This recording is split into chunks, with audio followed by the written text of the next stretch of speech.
ভিডিওটা শেষ পর্যন্ত পুজোতে আমার বান্ধবীটা আসছে। ঠিক আছে মা, দেখছি কিভাবে যাওয়া যায়। কি করি, আশা করি ভিডিওটা কিভাবে ভালো যাব? লাগবে।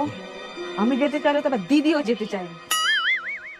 আইডিয়া, দিদি দিদি, এ দিদি। উফ, এত চিল্লাচ্ছিস কেন? ভয় পেয়ে গেছি। শোন না, আমাদের বাড়ির ওইখানে খুব কম দামের ভালো ভালো চুড়িদার পাওয়া যাচ্ছে।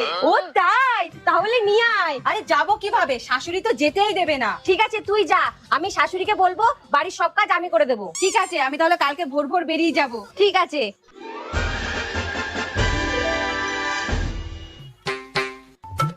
ট্রেনের টাইম হয়ে গেল, দিদি কোথায় গেল কে জানে। যাই, মায়ের কাছেই যাই। মা, মা, কি আছে? ও, একদম রেডি হয়ে চলে এসেছো? মা, আমি একটু বাপের বাড়িতে যাব। আপনি কোনো চিন্তা করবেন না, দিদি সব কাজ করে